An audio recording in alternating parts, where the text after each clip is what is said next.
another crime. And you're right, there are multiple other crimes that Donald Trump certainly has engaged in, which kind of goes to my broader theory, though, is that for trial October 2nd of 2023, there'd also be an injunction there which would basically shut down the Trump Organization effectively from ever doing business again in New York, or at least for a very, very, very long period of time. But I always thought, and Alvin Bragg said this, that's why it's not like we speculate here, and he's still investigating the criminal conduct relating to that.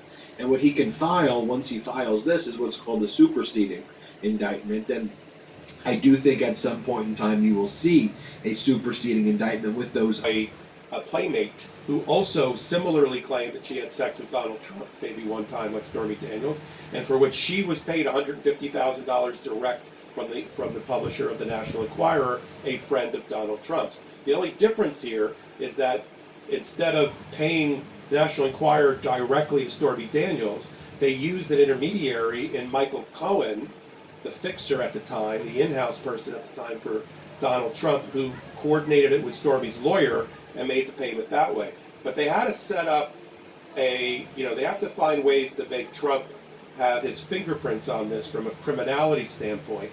And what I want to do now, and put it in front of you, Ben, is put two things back to the clip. Let's roll the tape. I need to open up a company for the transfer of all of that info regarding our friend David, so that I'm going to do that right away. I've actually come up and I've spoken to Alan Weisselberg about how to set the whole thing up with funding. Yes, and it's all the stuff, because you never know where that company, you never know what he's going to be. Correct. So I'm all over that.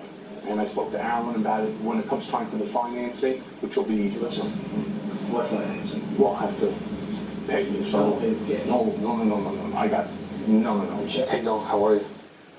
Let's break that down. Donald Trump is telling Michael Cohen that he acknowledges that payments have to be made through David, who's David Picard at the National Enquirer, through the hands of Alan Weisselberg, his CFO. And Donald Trump's suggestion and agreement is tacit agreement, expressed agreement to make these payments, to pay off people like McDougal and ultimately Stormy Daniels is, let's do it in cash.